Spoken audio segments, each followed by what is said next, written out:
자, 하나님의 말씀 창세기 38장 1절 말씀부터 제가 봉독을 해드리겠습니다. 하나님의 말씀 창세기 38장 1절 말씀부터입니다. 지금 봉독하겠습니다. 그 후에 유다가 자기 형제들로부터 떠나 내려가서 아둘람 사람 히라와 가까이 하니라. 유다가 거기서 가나안 사람 수아라 하는 자의 딸을 보고 그를 데리고 동침하니 그가 임신하여 아들을 낳음에 유다가 그의 이름을 엘이라 하니라. 그가 다시 임신하여 아들을 낳고 그의 이름을 오난이라 하고 그가 또다시 아들을 낳고 그의 이름을 셀라라 하니라. 그가 셀라를 낳을 때에 유다는 그 집에 있었더라. 유다가 장자 엘을 위하여 아내를 데려오니 그의 이름은 다말이더라. 유다의 장자 엘이 여호와가 보시기에 악함으로 여호와께서 그를 죽이신지라. 유다가 오난에게 이르되 내 형수에게로 들어가서 남편의 아우된 본분을 행하여 내 형을 위하여 씨가 있게 하라. 오난이 그 씨가 자기 것이 되지 않을 줄 알므로 형수에게로 들어갔을 때에 그의 형에게 씨를 주지 아니하려고 땅에 설정하매 그 일이 여호와가 보시기에 악함으로 여호와께서 그도 죽이시니 유다가 그의 며느리 다말에게 이르되 수절하고 내 아버지 집에 있어 내 아들 셀라가 장성하기를 기다리라 하니 셀라도 그 형들 같이 죽을까 염려함이라. 다말이 가서 그의 아버지 집에 있으니라. 아멘. 11절 말씀까지 봉독을 해드렸습니다. 예, 오늘 저녁 본문 창세기 38장 1절로 11절 말씀을 통해서 오늘 저녁에는 인간 타락과 그 유산들, 인간의 타락과 그 유산들 이런 주제로 말씀을 전해드리도록 하겠습니다. 창세기의 내용이 참 창세기 1장 이렇게 2장 3장을 보면서 정말 신비롭고 정말 기적적인 이와 같은 하나님의 모습을 보게 되는데 이 창세기 후반부로 들어가면 들어갈수록 저희들에 대한 교훈이 대단히 많이 담겨져 있는 이와 같은 모습을 볼 수가 있는 것입니다. 어제 오늘 이틀 동안 창세기 38장 1절로 11절을 제가 묵상하면서 제가 느낀 것은 정말 하나님 말씀이 신비롭고 이 창세기가 이제 후반부로 나아가면서 거듭되면 거듭될수록 이 하나님의 그 경륜과 그리고 하나님께서 저희들을 다스리는 그 교훈적인 부분이 참 놀랍게 나타난다라고 하는 사실입니다. 예, 그래서 오늘 이 시간에도 우리 모든 성도들과 함께 그리고 또 뿐만 아니라 이제 인터넷을 통해서 또 계속해서 이 말씀이 증거될 터인데 이 말씀을 접한 우리 모든 분들이 제가 느꼈던 이와 같은 신비로운 하나님의 섭리와 그리고 또 교훈을 받기를 간절히 바랍니다. 그래서 오늘 주제는 인간 타락과 그 유산들 이런 주제로 말씀을 전해드리겠습니다. 이 야곱의 가족이 가나안에 도착할 때부터 문제점들이 돌출되고 있었습니다. 하란의 외삼촌 라반의 집에서는 야곱은 당하고 살아야 하는 그런 처지였습니다. 그러나 외삼촌 라반의 집에서 해방되어 가나안 땅에 오자 이제는 야곱의 가족들 가운데 그 사이에 문제점들이 나타난 것입니다. 지금까지 움츠림으로 곁길로 갈 수 없었던 어려운 형편에 살다가 이제는 그 상황에서 벗어나자 그들 안에 잠적해 있던 죄악들이 꿈틀거리고 나타나기 시작했던 것입니다. 예를 들어서 자녀들이 부모의 품 안에 있을 때는 뭐 나쁜 짓이 별로 나타나지 않죠. 그런데 품에서 떠나게 되면은 그 마음 가운데 있는 여러 가지 좋지 못한 성품들이 여러 가지 방법을 통해서 나타나는 그런 모습을 우리가 볼 수가 있는 것과 똑같은 것입니다. 예, 야곱의 후손들이 야곱과 그의 이제 자녀들이 이 가나안 땅에 도착하자마자 야곱의 딸 디나가 히위 족속 중 하몰의 아들 그 땅의 추장 세겜에게 강간을 당하게 되죠. 이 야곱의 아들 중 시몬과 레이가 이 세겜 족속들을 속임수로 몰살시켰고 야곱의 아들들은 함께 세겜성에 몰려가서 그들을 약탈했다라고 하는 내용이 창세기 34장에 나오고 있습니다. 그 사건 후에 야곱은 그의 사랑하는 라헬이 베냐민을 출산하다가 산고로 인해 죽는 고통스러운 일을 당하게 되었습니다. 라헬이 죽고 난 직후 르우벤은 라헬의 여종이요 그 아버지의 첩이며 단과 납달리의 어머니인 비라와 동침함으로 죄악의 가장 추한 모습이 아들과 그의 아내 사이에서 벌어지는 나타나는 이런 모습을 야곱은 경험하게 된 것이 창세기 35장 22절에 기록되어 있습니다. 또한 야곱이 가장 사랑하는 라헬의 소생인 요셉이 형제들의 미움을 받아 애굽으로 팔려갔지만 야곱은 요셉이 짐승에게 찢겨 죽은 것으로 거짓된 보고를 받고 그의 사랑하는 아들 요셉이 악한 짐승에게 찢겨 죽었다고 생각하면서 슬피 우는 내용이 나타나고 있습니다. 이와 같이 야곱의 집은 가나안에 도착할 때부터 죄악이 끊이지 않고 발생하고 있는 것입니다. 이제 창세기 38장으로 가면 야곱의 가정은 뿔뿔이 흩어져 살아가며 일상적으로 이방인과 같은 삶을 살아가는 모습이 나타나고 있는 참 안타까운 하나님의 백성들의 이와 같은 모습이 나타나고 있습니다. 그러면 왜 하나님은 이 하나님의 백성들의 선조인 야곱의 가족들의 죄악을 낱낱이 폭로하고 있을까요? 그것은 인간의 힘과 노력으로는 스스로를 구원할 수 없다는 것을 모든 인류에게 밝히려는 하나님의 의도가 담겨 있는 것입니다. 아브라함으로부터 시작해서 이삭과 야곱과 그리고 야곱의 12아들 등 과연 하나님께서 선택한 이스라엘의 조상들과 후예들은 뭔가 달라도 다르더라. 이런 것이 아니라 오히려 세상에서도 볼 수 없는 이와 같은 죄악들이 그들 가운데 나타나고 있는 것을 하나님은 낱낱이 들춰내는 이런 모습을 볼 수가 있다는 사실입니다. 특히 창세기 38장은 요셉이 애굽으로 팔려간 이후 유다는 야곱의 아들들을 대표적으로 묘사하고 있습니다.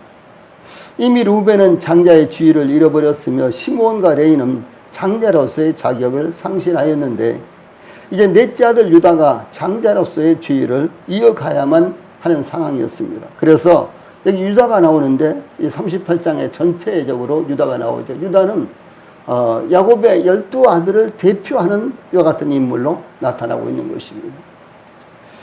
예, 이런 가운데 예수님의 모형인 요셉이 없는 가나안의 모습은, 그러니까 요셉이 이제 애굽으로 팔려가서 없잖아요. 그런 상황 가운데서 가나안에 살고 있는 야곱의 12아들, 야곱의 11명의 아들들은 과연 어떤 삶을 살고 있는가, 이런 내용이 이 38장에 나타나고 있는 것입니다. 이것은 또한 오늘날 하나님을 배척한 이스라엘과 하나님을 믿는 것을 거부한 세상 사람들의 모습을 묘사하고 있는 것이다, 이렇게 표현하고 있는 것입니다. 제일 먼저 우리가 본 1절은 유다가 방황하는 이와 같은 모습을 그리고 있습니다. 이 창세기 38장은 1절 전반부에 그 후에 유다가 자기 형제에게서 내려가서 이렇게 시작하고 있는데, 자기 형제에게서 내려가서 형제를 떠나서 그런 말입니다. 그래서 내려갔다, 이렇게 시작하고 있는데, 이 요셉이 애굽에 팔렸기 때문에 요셉의 형편이 언급되지 않고 유다의 상황이 나타나고 있습니다. 창세기 37장과 그 다음에 38장, 39장이 있죠. 그런데 37장과 이 39장 사이에 본장 곧 38장이 삽입되어 있는 것은 흐름상 적절하지 못한 것으로 나타나고 있습니다. 그러나 이것은 요셉이 없는 가나안의 야곱의 가족들의 상황을 설명하기 위한 것이었습니다. 요셉이 아무 역할도 못한 것처럼 보이지만은, 그러나 요셉이 있을 때와 요셉이 없을 때는 엄청난 차이가 있다라고 하는 사실입니다. 주 예수님께서 십자가에 못 박혀 죽음을 당하셨지만 3일 만에 부활하시고 그리고 승천하심으로 이 다시 오시겠다고 약속하셨지만 아직은 이 땅에 예수님이 계시지 않습니다. 예, 즉 예수님께서 승천하시고 다시 오실 때까지의 상황이 38장까지의 이 땅의 상황이다, 이렇게 볼 수가 있는 것입니다. 이와 같이 요셉은 마치 죽음을 당한 것처럼 애굽에 팔려 노예가 되었지만 요셉에게 꿈을 꾸게 하시고 꿈을 주신 하나님께서 요셉의 꿈이 이루어짐으로 요셉이 형제들에게 나타나기까지 가나안 땅에 있는 형제들의 상황을 묘사하고 있는 것, 그것이 바로 38장이다라고 하는 사실입니다. 그 후에 이렇게 시작되는데, 그 후에는 요셉을 애굽에 팔아버린 후에 형제들의 상황을 유다를 대표로 설명하고 있는 것입니다. 모든 형제들이 요셉을 죽이자고 했을 때 루벤만은 요셉을 살리기 위해서 구덩이에 던져놓도록 제의했습니다. 그 후 유다는 이스마엘 상인들이 길라앗에서 애굽으로 내려가는 것을 보고 그 형제들에게 창세기 37장 26절 27절에 보면 우리가 우리 동생을 죽이고 그의 피를 덮어둔들 무엇이 유익할까? 자, 그를 이스마엘 사람들에게 팔고 그에게 우리 손을 대지 말자. 그는 우리의 동생이요 우리의 혈육이니라. 이렇게 제의했습니다. 이것은 유다가 요셉을 살리기 위한 어떤 방책을 마련한 것은 아니었습니다. 그저 죽이는 것보다는 차라리 돈을 받고 파는 게 오히려 더 낫다. 이렇게 제의한 것이지 유다가 요셉을 살리기 위해서 그런 것은 아니었다라고 하는 것이죠. 예, 그 형제들이 요셉을 구덩이에서 꺼내서 이스마엘 상인들에게 은 20을 받고 팔았는데 르벤은 그 직후에 구덩이에 찾아왔으나 이미 요셉은 구덩이에 없었습니다. 르벤은 요셉이 없어진 것을 확인하고 그의 옷을 찢고 그의 형제들에게 돌아와서 애통해 하였지만 이미 요셉은 돌아올 수가 없었습니다. 유다는 요셉을 노예로 팔아버린 것에 대해서 마음에 심각한 부담을 갖게 되었던 것으로 보입니다. 요셉은 그들에게 잘못을 범한 것이 아니었습니다. 그 형제들이 요셉을 죽이기까지 해야 할 필요가 전혀 없었습니다. 있었던 것이 아닙니다. 이와 같이 하나님의 선택을 받은 야곱의 후손들이었지만 실제로 그들의 삶은 이방인들과 다를 것이 전혀 없는 삶을 살았다라고 하는 것입니다. 이방인들에 대해서도 또 형제들에 대해서도 서로 미워하고 시기하고 죽이기까지 하려고 하는 이와 같은 참으로 악한 모습이 나타나고 있다라고 하는 것입니다. 그때 유다가 자기 형제에게서 내려가서, 즉 유다가 그의 형제들을 떠나서 독자적인 생활을 하게 되었다는 것을 의미합니다. 유다는 그의 형제들을 떠나서 11절 후반부에 아둘람 사람 히라에게로 나가니라. 즉 유다가 그의 형제들을 떠나게 되었을 때 자연스럽게 그의 생활권과 교제권은 가나안 사람들과 함께하게 되었다라고 하는 것을 의미를 합니다. 교회를 떠나게 되거나 형제들을 떠나게 되면 교회와 성도들의 교제권을 떠나게 되고 그 결과 세상을 향하게 되는 것입니다. 사실상 요즘의 교회들은 그저 주일날 예배를 보고 가는 정도에 그치기 때문에 교회 안에서 서로 교제하고 관계를 맺고 이런 것이 전혀 나타나지 않습니다.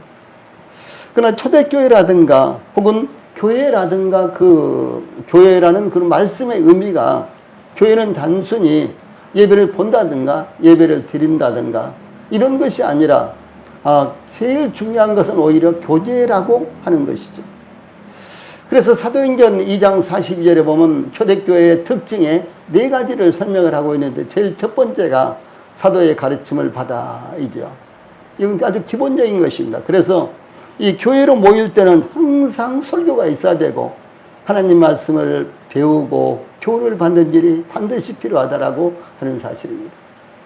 두 번째가 무엇인가는 서로 교제하면, 그런데 일반적으로 교회들이 어떻게 합니까? 제일 첫 번째로요, 사도의 가르침을 받아. 두 번째는 무엇입니까? 그리고 집으로 갔더라. 이런 거잖아요. 그렇죠? 예. 예, 그래서 일반적으로요, 대부분의 교회가 예배가 끝나면은 그 즉시 일어나서 집으로 갑니다. 기껏해야 이제 현관 앞에 혹은 예배당 앞에 서 있는 목사님들과 혹은 또 교직자들과 악수 한번 하면은, 예, 그것이 다행이죠. 그 외에는 악수도 할 겨를도 없고, 아니, 교인들이 아주 많은 교회에서는요, 이제 담임 목사뿐만 아니라 지역을 맡고 있는 그 지역의 목사님들과도 악수를 할 교회가 거의 없습니다. 예, 그렇게 가는 거예요. 그래서 이제 오늘날의 교회의 그 모습을 보신 거는 제일 첫 번째가 사도의 가르침을 받아. 두 번째가 예, 집으로 갔더라. 그것으로 끝나버린 거예요. 예, 그리고 모든 이제 기독교 생활이 끝나는 것입니다. 그러나 사도행전 2장 42절에서는 사도의 가르침을 받아 두 번째가 서로 교제하며, 이 교제가 정말로 중요한 것입니다. 그 다음에 세 번째가 떡을 떼며거든요. 떡을 떼면은 예배를 말합니다. 예배. 그래서 이 초대교회 때는 예배도 중요했지만 예배보다도 더 중요하게 여겼던 것들이 성도들의 교제였습니다. 한 몸이 되는 거예요. 그래서 서로 유기적인 관계를 맺고요. 그리고 그 안에서 서로 믿음을 나누면서 사는 것이 더 중요했다라고 하는 것입니다. 네 번째가 기도하기를 전혀 힘썼다 그러거든요. 기도 생활이었어요. 예. 그런데 이런 것들이 오늘날 거의 나타나지 않는 것입니다.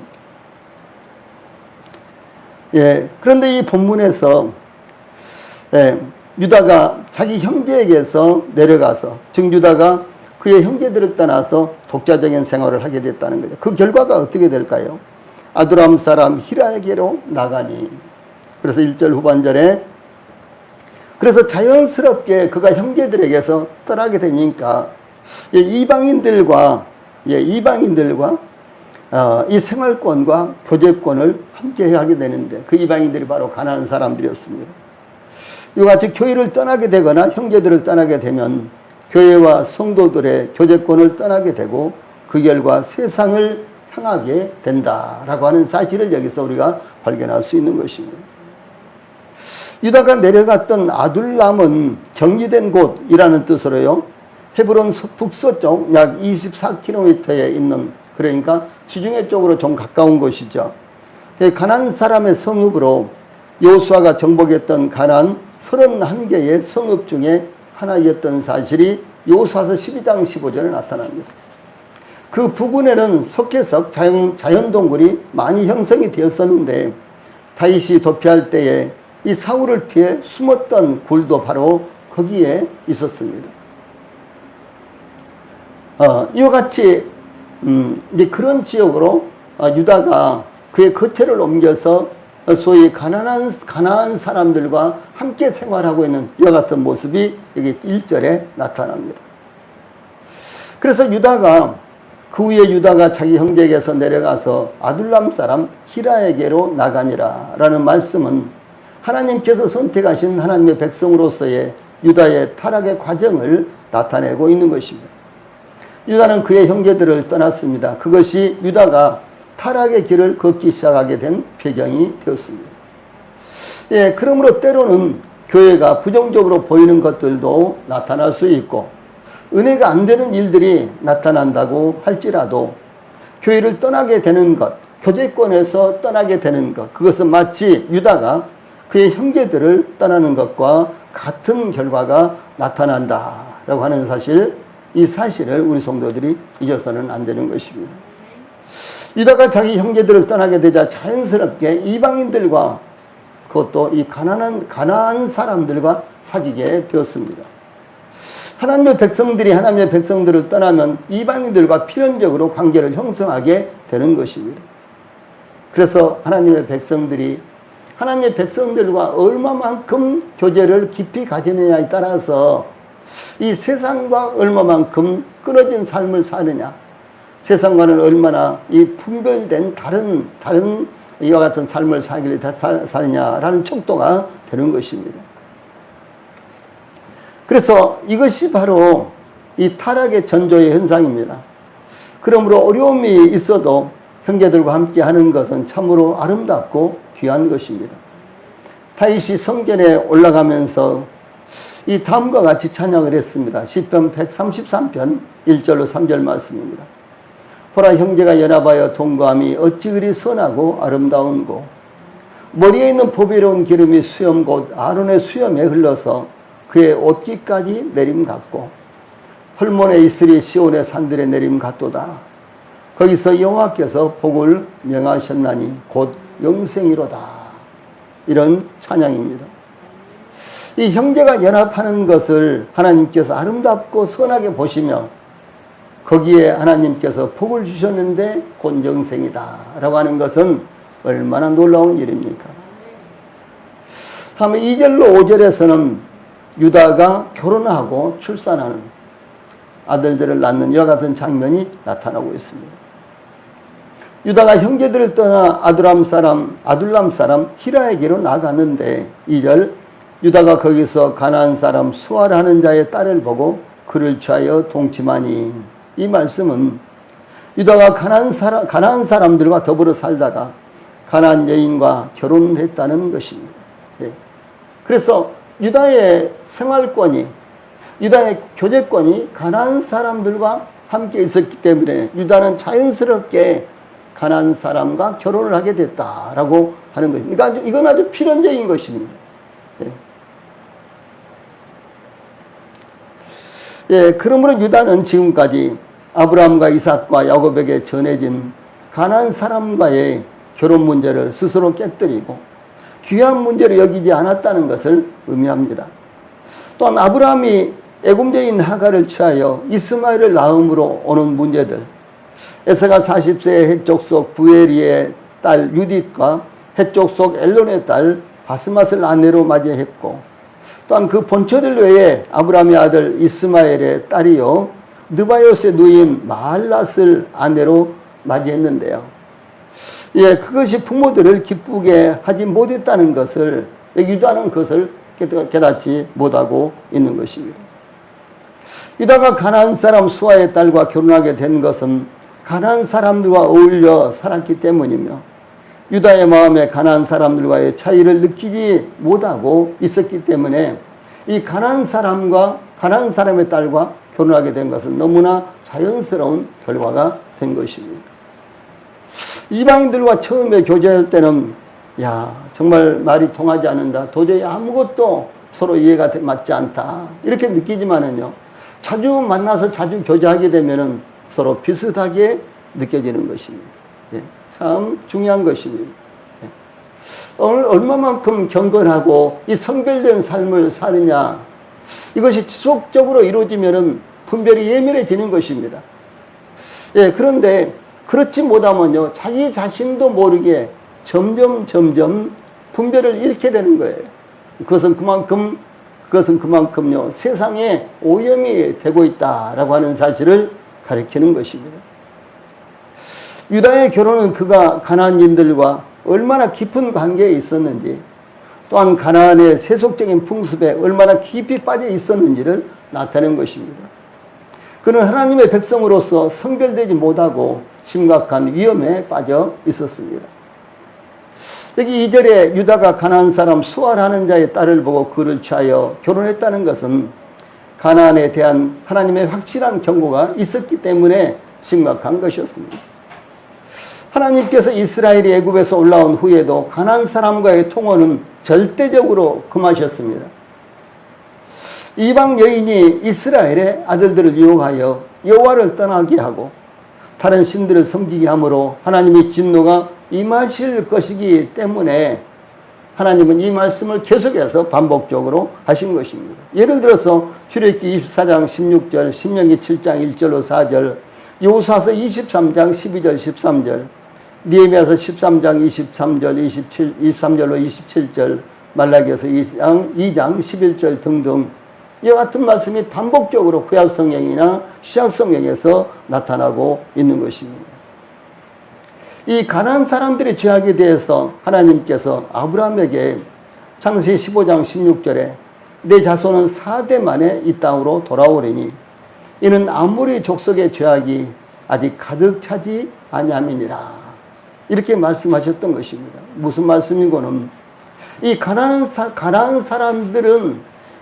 사람들은요 그들의 죄악으로 말미암아 멸망이 예고되어 있고 하나님의 심판이 예고되어 있다라는 사실을 이미 아브라함에게 말씀을 하셨어요.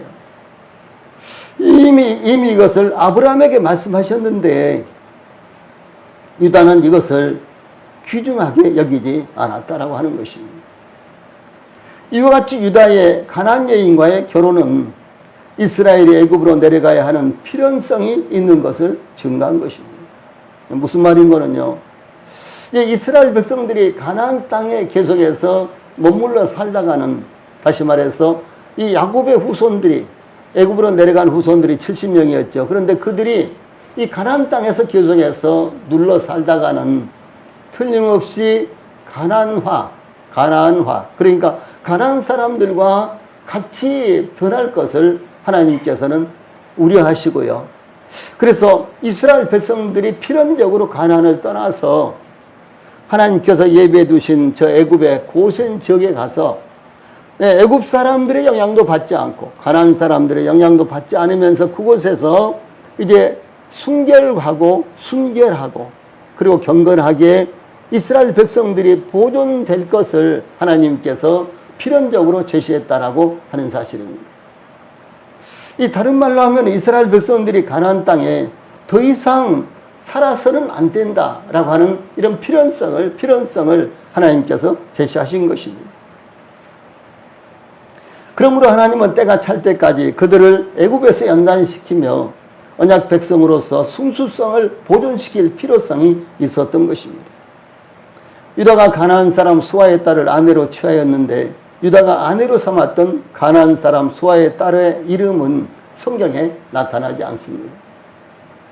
이 야곱의 4명의 아내의 이름들, 또한 에서의 아내들인 햇사람의 딸들인 유딕과 바스마, 또한 에서의 아내인 이스마엘의 딸 마알랏의 이름이 밝혀지는데 그리스도의 조상인 유다의 아내의 이름이 밝혀지지 않은 것은 그만큼 가치가 없는 일이요 성경에서 숨기려는 이와 같은 일이었기 때문이라고 말할 수밖에 없습니다. 저는 이 대목을 발견하고 굉장히 마음에 충격이 왔어요. 유다는 그렇죠. 아브라함은 이삭을 낳고 이삭은 야곱을 낳고 야곱은 12아들을 낳았는데 그 중에서 유다가 그리스도의 계보에 들어가잖아요. 그래서 유다는 베레스와 세라를 낳고 이 두 아들 가운데 베레스가 유다를 이어서 이제 그리스도의 족보에 들어가는 것입니다. 그런데 이 유다의 아내의 이름이 나오지 않는다. 유다의 아내의 이름이 나오지 않는다. 이것은요, 얼마나 심각한 이와 같은 일입니다. 주 예수님의 족보가 마태복음 1장에 나타나죠. 그런데 그곳에는 5명의 여인들의 이름이 나타나고 있습니다. 그런데 차마 이름이 기록되지 못한 여인이 있는데 바로 우리아의 아내 바세바죠. 우리아의 아내 바세바가 분명한데도 불구하고 다윗은 우리아의 아내에게서 솔로몬을 낳고 이렇게 되어 있단 말이에요. 다윗은 바세바에게서 솔로몬을 낳고 이러면 아주 편하잖아요. 그런데 이 성령님께서 마태복음 1장에서 예수님의 족보를 제시하면서 다윗은 우리아의 아내에게서 솔로몬을 낳고 이렇게 제시하고 있다는 거죠. 그래서 이 성령님께서도 이 다윗을 거쳐서 솔로몬으로 이어지는 그 매개체가 소위 밧세바다라고 하는 사실을 언급하시면서도 밧세바라는 이름을 거기에 넣는 것을요 부끄러워하셨다라는 사실입니다. 이와 같이 야곱은 유다를 낳고 유다는 이 베레스를 낳는데 그 유다의 아내의 이름이 여기에서 생략이 되고 있다라고 하는 사실입니다. 그래서 유다의 아내의 이름이 밝혀지지 않았는데 이것은 수아의 딸을 통해서 아무런 유업도 남기지 않으려는 하나님의 뜻이 반영된 것으로 보인다라고 하는 사실입니다. 네. 그래서 유다는 이 가나안 여인 소위 수아의 딸과 결혼해서 3 아들을 낳았지만 그들로부터는 아무런 유업을 얻지도 못합니다. 오히려 유다는 나중에 그의 자부가 되는 다말에게서 2 아이를 낳지 않습니까? 예. 그래서 이 다말은 분명하게 성경에 언급이 되어 있는 거예요. 이름이 나옵니다. 그런데 유다가 처음에 자기 아내로 삼았던 가나안 여인 수아의 딸에 대해서는 이름을 밝히지 않고 있다라고 하는 사실입니다. 우리 성도님들 저희들의 이름이 생명책에 다 이미 기록이 되어 있습니다. 틀림없습니다. 네, 그런데 뿐만 아니라 저희들이 어떻게 하나님을 섬기면서 저희들에게 주어진 이 생애를 살았는가 하는 내용도요, 다른 책에 다 일일이 기록이 되어 있습니다. 그런데 자기의 이름이 틀림없이 기록되어 있을 것이라고 생각한 기독교인들이 정작 그때 가보니까요, 자기의 이름이 기록이 안 되어 있는 거예요. 생명책에 없는 거예요. 아무리 생명책을 뒤적이고 찾아도 그 생명책에 자기의 이름이 없는 것입니다. 마치 틀림없이 합격됐을 것이라고 생각하고요. 지금은 인터넷에 다 이렇게 나오지만 과거에는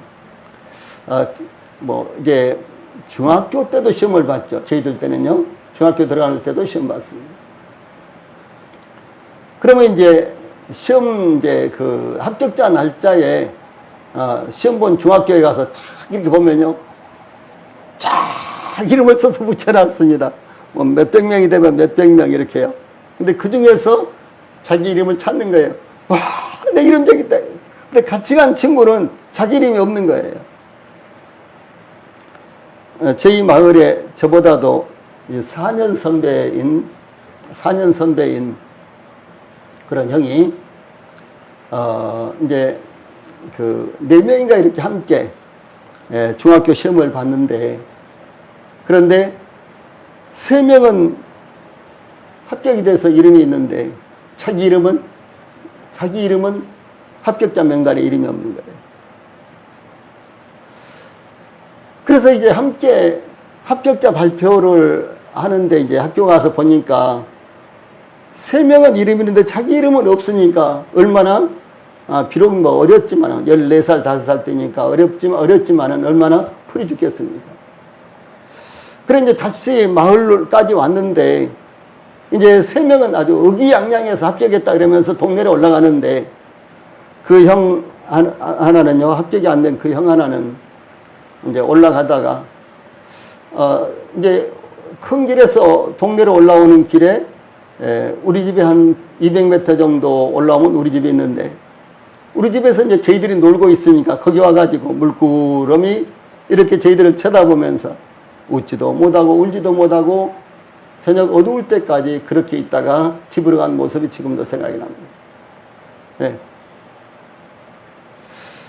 그때는 몰랐는데 그 다음에 이제 며칠 후에 합격이 안 됐다네, 불합격했다네 하는 그런 소문이 이제 나왔는데 참 안 됐다라고 그런 생각이 들었어요. 그렇게 풀이 많이 죽었구나 이렇게 생각을 하고요. 그랬습니다. 그런데 이 최후의 심판석에서 생명책에 자기 이름을 발견하지 못한 분들이 그 정도 실망할까요? 슬피 울며 영원히 애통해하면서요, 지옥으로, 그 지옥의 나락으로 떨어져서 영혼을 보내게 된다라고 하는 사실이에요. 그런데 뿐만 아니라 이 땅에서 열심히 살았는데 정작 성도들의 삶이 기록된 책에서 나의 기록은 아무것도 남아있지 않다면은 우리는요 아무것도 생산적으로 얻을 만한 일을 하지 못했다라고 하는 사실을 말씀하는 것입니다. 이게 수아의 이 딸의 이름이 이와 같이 나타나지 않은 것을 통해서 우리는 참 많은 교훈을 받을 수가 있는 것입니다. 유다가 아둘람 사람 히라에게로 내려가는데 거기서 가나안 사람 수아의 딸을 보고 아내를 삼았는데 그가 잉태하여 아들을 낳았는데 유다가 그 이름을 엘이라고 불렀습니다. 엘은 감시자 혹은 감사하는 자라는 뜻이 있는데 제가 참고서를 여러 가지로 이렇게 확인해 보니까 다양하게 그 이름의 의미를 밝히고 있는데 대표적으로 감시자 혹은 감사하는 자 이런 의미인데요. 엘이라는 단어 자체는 하나님을 의미합니다. 신을 의미하지요. 그런데 여기에서 이제 사람이 이름으로 나올 때 감시자 혹은 감사하는 자 이런 뜻입니다. 다음에 그가 또 다시 잉태하여 아들을 낳고 그 이름을 오난이라고 했다. 이 사진이 나오고 있고요. 그 이름은 아무것도 없다 혹은 강하다, 가볍다 혹은 힘이라는 이와 같은 뜻입니다. 이어서 유다는 셋째를 낳았는데 그가 또 다시 아들을 낳고 그 이름을 셀라라 하니라. 그가 셀라를 낳을 때에 유다는 그 집에 있었더라. 이렇게 이제 밝히고 있습니다. 그러니까 엘이 출산됐을 때와 둘째 아들 오난이 출산했을 때와 이 셋째 아들 셀라가 출산했을 때의 그 설명이 다르단 말이에요. 첫째 아들은 엘이라 그랬고 둘째를 낳고 오난이라고 불렀는데 셋째 아들은 그가 셀라를 낳을 때 유다는 그 집에 있었더라 라고 이런 표현이 나타나고 있습니다. 이것은 이 거십이라는 이와 같은 이제 지리적인 이와 같은 장소가 나타나는데 유대 지방 중부에 위치한 곳으로서 여호수아서 15장 44절에서는 악십이라고도 부릅니다. 거십, 악십 같은 말입니다.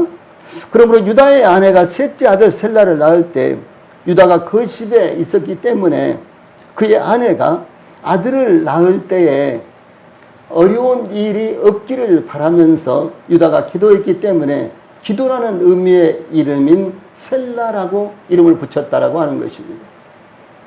그래서 유다는 이 셋째를 낳을 때 바로 아내가 출산할 때 그 옆에 없었어요. 있지를 못했습니다. 그 이유는 알 수가 없습니다.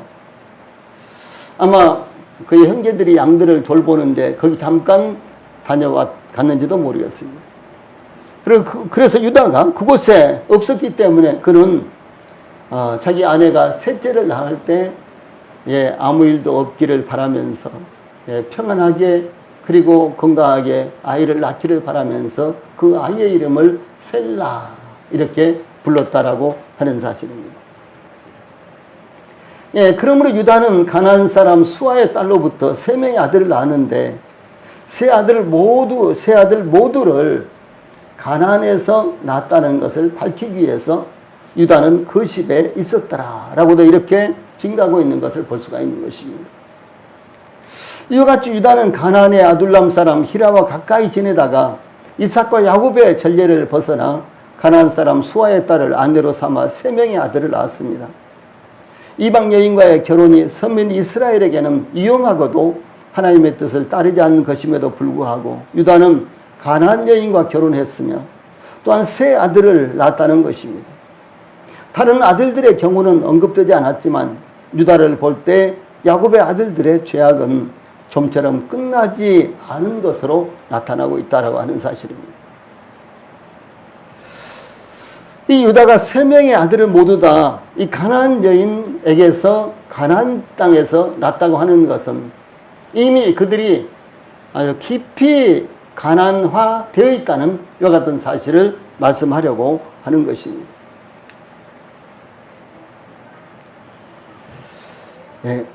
그래서 가나안 땅에 아브라함 때에도 흉년이 들었을 때 또 가나안 땅에 이 가나안 땅에 아브라함 때에도 흉년이 들었는데 이삭 때에도 또 흉년이 들었습니다. 이삭은 그랄로 가서 그랄 왕 이 아비멜렉에 이르렀는데 그때 하나님께서 이삭에게 나타나셔서 창세기 26장 2절로 4절에 보면 애굽으로 내려가지 말고 내가 내게 지시하는 땅에 거주하라. 이 땅에 거류하면 내가 너와 함께해서 내게 복을 주고 내가 이 모든 땅을 너와 내 자손에게 주리라. 내가 내 아버지 아브라함에게 맹세한 것을 이루어 내 자손을 하늘의 별과 같이 번성하게 하며 이 모든 땅을 내 자손에게 주리니 내 자손으로 말미암아 천하 만민이 복을 받으라. 이렇게 말씀하셨습니다. 무엇을 말씀하고 있습니까? 하나님을 섬기는 이곳에서도 혹은 우리 교회에서도 어려움이 올 수도 있고요. 여러 가지 시련이 닥칠 수도 있다고 하는 것이죠. 하나님의 인도하심을 받아서 살면서도 어려움과 시련이 올 수도 있는 것입니다. 그런데 어려움이 오고 시련이 오더라도 더욱 하나님을 의지하고 하나님 말씀에 순종하면은 복을 받는다라고 이렇게 가르치고 있는 것입니다. 그러므로 하나님께서 이 주신 복을 저희들이 풍성하게 받을 수 있도록 어떤 시련과 어려움 가운데서도 하나님만을 굳건하게 붙들어야 한다라고 하는 교훈입니다. 그다음에 3번째로 6절로 11절에서는 유다의 아들들이 죽는 모습이 나타나고 있습니다. 유다가 장자 엘을 위하여 아내를 취하니 그 이름은 다말이더라. 6절에 이렇게 나타나고 있죠. 그런데 며느리 다말이 가나안 여인인지는 나타나지 않습니다. 이름을 볼 때도 가나안 여인인지 아니면 혹은 또 아브라함의 후손인지 내지는 또 이 유다의 형제들의 뭐 딸인지 그러니까 야곱의 손녀들 가운데 하나인지 그것이 전혀 여기서 나타나지 않고 있습니다. 그런데 유다의 장자 엘이 7절 여호와 목전에 악함으로 여호와께서 그를 죽이신지라 라고 슬프고도 고통스러운 하나님의 징계가 유다의 가정에 특히 장자에게 임했다라고 하는 사실입니다. 유다의 장자 엘이 어떤 죄를 범했는지 나타나지 않습니다. 그러나 엘은 여호와의 목전에 악함으로 이렇게 하죠. 여호와의 목전에 악함으로 하나님이 그를 죽이셨다. 이렇게 나오죠. 그래서 이렇게 하나님의 징계를 받았는데 죽음이 바로 임한 것이었습니다. 이 여호와의 목전이라는 것은 하나님께서 명확하게 말씀하셨는데도 하나님께서 금하신 바로 그 죄를 범했다거나 하나님 앞에서 뻔뻔스럽게 죄를 범한 것을 나타낸 것과 같은 표현입니다. 그런데 대체적으로 성경에서 여호와의 목전에서 죄를 범했다라고 하는 것은 우상 숭배와 깊은 관련이 있습니다. 예, 그러므로 유다의 장자 엘이 하나님께서 금하신 우상 숭배에 깊이 빠졌을 것이라고 짐작을 할 수 있는 것입니다. 그래서 하나님께서 유다의 장자 엘을 죽이실 수밖에 없었다. 이미 결혼까지 했는데도 불구하고 죽이실 수밖에 없었다라고 하는 사실입니다. 엘이 만약에 우상 숭배에 빠졌다면 그 이유가 무엇이었을까요? 왜 우상 숭배에 빠졌을까 하는 것이죠. 유다의 아내가 가나안 여인이었기 때문에 그러므로 자연스럽게 가나안 사람들이 숭배하는 이방신을 숭배했을 가능성이 충분히 있습니다. 그 당시에 가나안 사람들은 이 토착신들을 숭배하고 있었는데 이제 열왕기라든가 이런 데 오면 이제 아세라라는 신 나오죠. 아세라신, 바알과 아세라신 나오죠. 이 바알은 남자 신이고요. 아세라는 여자 신입니다. 그리고 이제 이와 같은 이제 이방신, 그러니까 바벨론과 메소포타미아에서 숭배하던 그와 같은 신들, 그리고 그것이 이제 가나안의 신들과 연관이 되어 있는데요. 이런 신에 관한 그런 이제 책들을 읽어보면요. 아주 이 역사가 엄청나게 깁니다. 엄청나게 고대부터 시작이 됐습니다. 그래서 이제 이 아세라 신은 마치 성모의 그림 있잖아요. 마리아의 그림에 항상 아기를 이렇게 안고 있죠. 예수님을 안고 있죠. 그런데 이 아세라의 상은 거의 대체적으로요, 아이를 안고 있는 이와 같은 상으로 나타납니다. 예, 고고하게 그렇게 나타나요. 예. 전형적으로 그것이에요. 예. 이런 역사가요, 바벨론 신화나 그리스 바벨론 신화나 혹은 이 고고학을 통해서 발굴된 이와 같은 이 고대 신들의 이 동향에 대해서 살펴보면요, 어찌 그렇게 똑같은지요. 예, 그렇게 나타나고 있는 것입니다. 그런데 이 아브라함이 갈대아 우르를 떠날 때 이 메소포타미아 갈대아 우르는 완전 우상의 도시였죠. 그래서 아브라함의 이 조상들도 우상직이었어요. 우상을 만들어서 그것을 팔므로 말미암아 상당한 부를 누리고 있었고 경제적으로 안정되고 또 갈대아 우르에서 유지 말을 듣는 이와 같은 위치에 있었습니다. 그런데 이 갈대아 우르를 떠날 때 그 메소포타미아에서는요, 약 3,600가지의 토착신이 있었답니다. 얼마나 많습니까? 예, 그렇게 신들이 많이 있었어요. 이 토착신. 예, 우리나라도 이 토착신이 엄청나게 많죠. 무슨 조그만 뭐가 일어나도 옛날엔, 지금은 그런 것 거의 다 없어졌습니다만, 뭐 동토가 일어난다든가, 무슨 사람이 조금 아파도 이것은 뭐 구설해야 된다든가, 좀 사람이 많이 아프고 한 1년씩 이제 있으면은요, 큰 구설을 한다든가, 무당들 데려다가요. 그런 것들이 자주 있었죠. 예. 저희들이 어렸을 때, 저희들 동네도요, 1년에 한 번 정도는 이 집 저 집에서 그런 무당 구설했어요. 그러면 무당들이 한 몇 명이 와가지고 밤새도록 불을 펴놓고 마구 뭐 장구, 북 이런 것들을 치고요. 심지어 그 작두, 아주 날선 작두를 이렇게 안치해놓고 그 위에서 맨발로요. 막 춤을 추면서 뛰고, 그러면 안 믿을 수가 있어요. 예, 전부 다 신이 있는 것으로 알고, 귀신이 있는 것으로 알고, 그리고 거기에 그때 다 그 가족들이 막 엎드려서 절하면서요, 막 통곡을 하고, 그렇게 하지 않을 수가 없었던 거죠. 심지어 그 큰 떡을 한떡 시루에다가 해가지고요, 그 떡 시루를 이 머리다가 이고, 막 방방 막 뛰었죠. 방방 뛰고, 막 이렇게 뛰어다니면서요. 그래서 이것이 그대로 있는 거예요. 어떻게 그럴 수가 있겠어요? 예. 서커스단에서 서커스를 하는 사람들도 쉽지 않으라고 봅니다.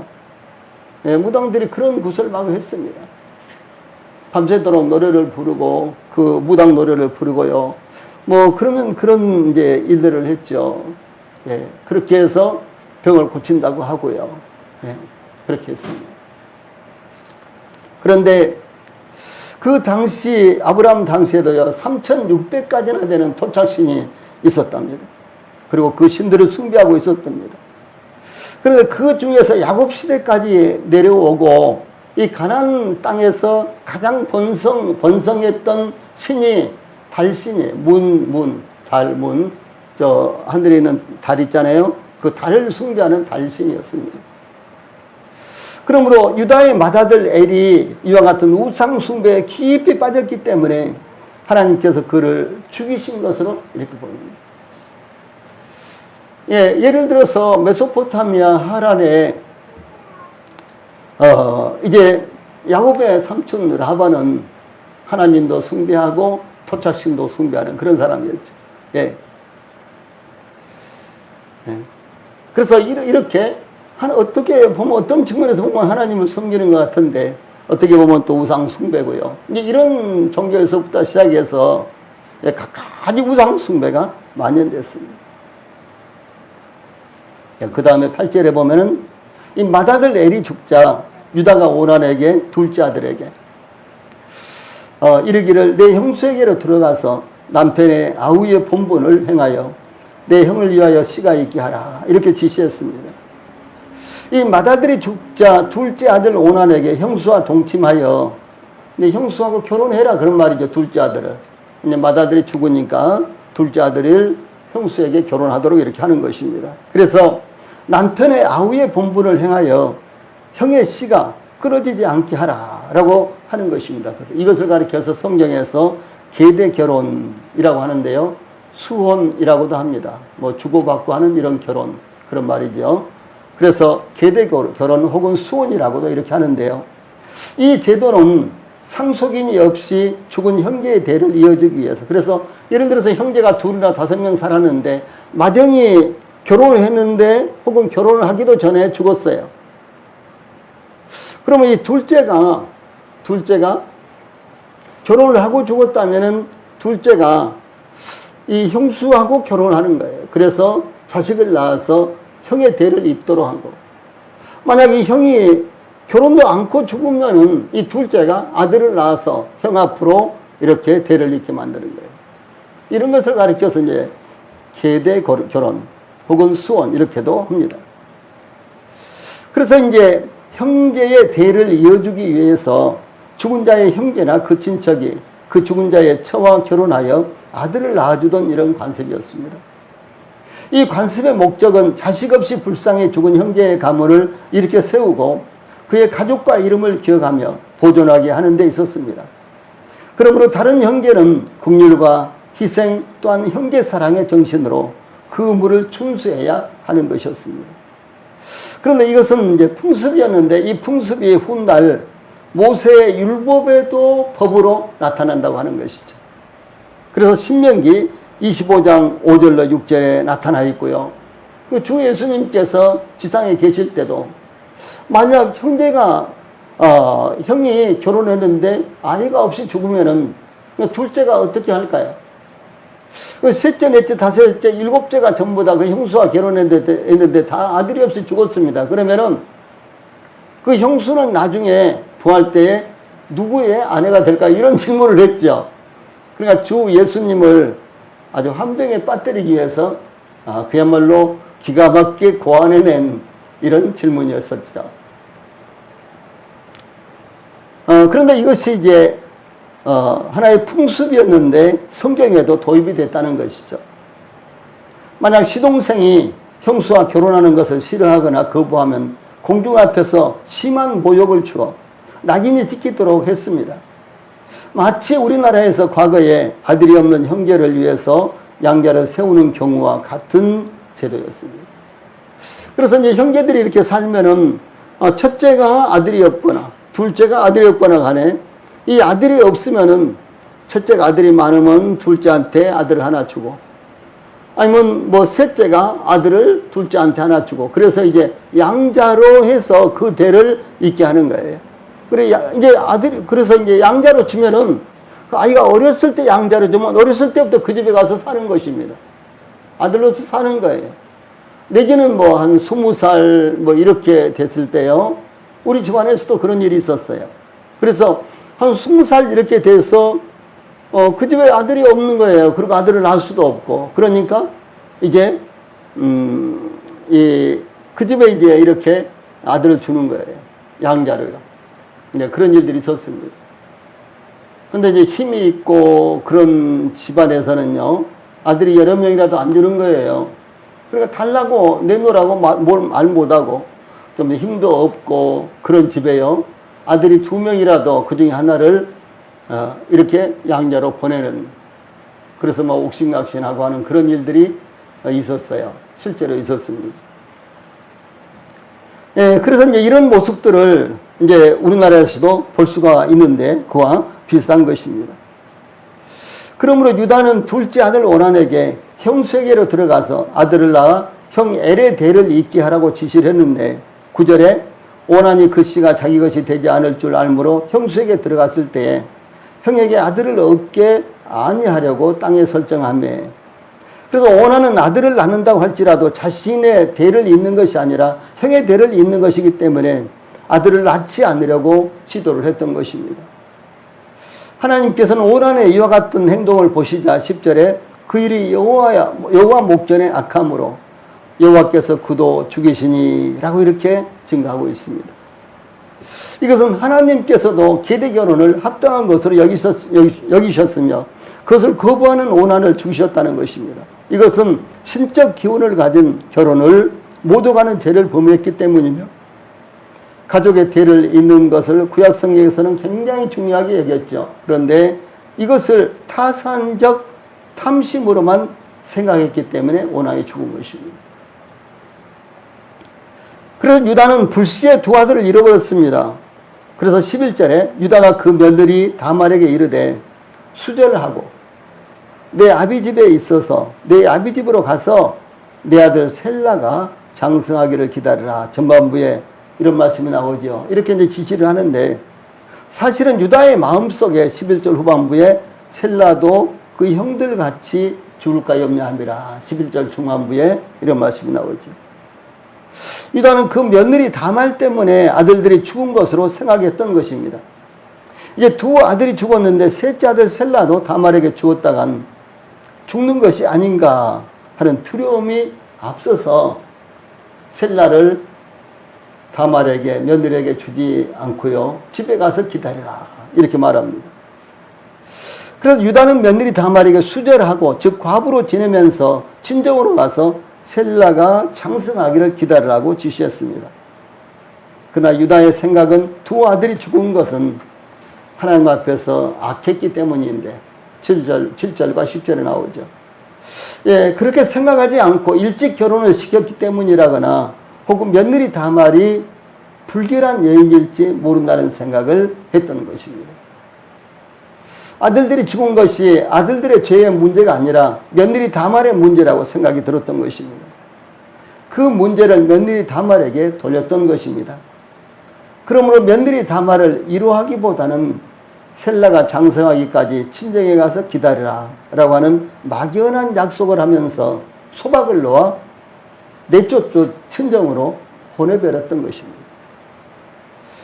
그러므로 11절 마지막 부분에 보면은 다말이 가서 그 아비 집에 친정에 가서 있으니라 이렇게 끝을 맺고 있습니다. 이 다말의 형편을 그렇게 설명하고 있습니다. 우리는 이 단원에서 야곱의 아들들의 죄악이 계속해서 나타나고 있는데 그 죄악들이 하나님의 징계를 받아 죽음에 이르도록 심각한 죄악들이라는 것을 볼 수 있습니다. 죄 없는 요셉을 죽이기 위해 모의한다거나 결국 노예로 팔아버리고 아버지에게는 짐승에 찢겨 죽었다고 보고했고 그 중에 유다는 그 자신뿐만 아니라 아들들까지도 하나님의 목전에서 죄를 범함으로 징계로 죽음을 당하는 것까지 여기 나타나고 있습니다. 이와 같이 인간의 죄는 계속되는 것이며 발전하는 것입니다. 그러므로 이 세상을 기대해서는 안 되는 것입니다. 세상은 기대할 가치가 없는 것이다. 모든 법이 정비가 되고 인간의 도덕적 의식이 향상되면 더 나아지겠지. 아닙니다. 절대로 아닙니다. 절대로 아닙니다. 네. 그것을 여기에서도 나타내고 있다는 것이죠. 그런데 그리스도의 계보는 아브라함으로부터 시작하여 이삭, 야곱으로 이어지고 그 다음은 유다로 이어지는데 유다에게서 이와 같은 다양한 범죄가 나타나는 것은 무슨 이유일까요? 하나님께서 순수한 이스라엘을 보존하기 위해 애굽으로 이끌어야 하는 필연성이 나타난다라고 제가 말씀을 드렸습니다. 더 있다가는 가나안 사람들과 조금도 다를 것이 없도록 완전히 오염이 돼서 하나님의 백성이라는 이런 순수한 정체성을 완전히 잃어버릴 것을 하나님께서 염려하셔서 그들을 애굽으로 인도하실 준비를 하고 계신 모습이 나타나고 있는 것입니다. 이스라엘이 애굽으로 내려가서 애굽 사람들과 경기된 고센 지역에서 번성함으로 언약 백성의 순수성을 보존하는 것이 필연적으로 요구됐다라고 하는 것입니다. 그러므로 요셉을 통해서 야곱 족속이 애굽으로 내려가야 하는 이유와 목적이 발생하게 된 것을 의미합니다. 그러므로 하나님의 계획과 뜻은 인간의 어떠함과는 관계없이 하나님이 계획하셨던 대로 말씀하셨던 대로 그대로 이루어지고 있다는 것을 증거하는 것입니다. 네, 기도하시겠습니다.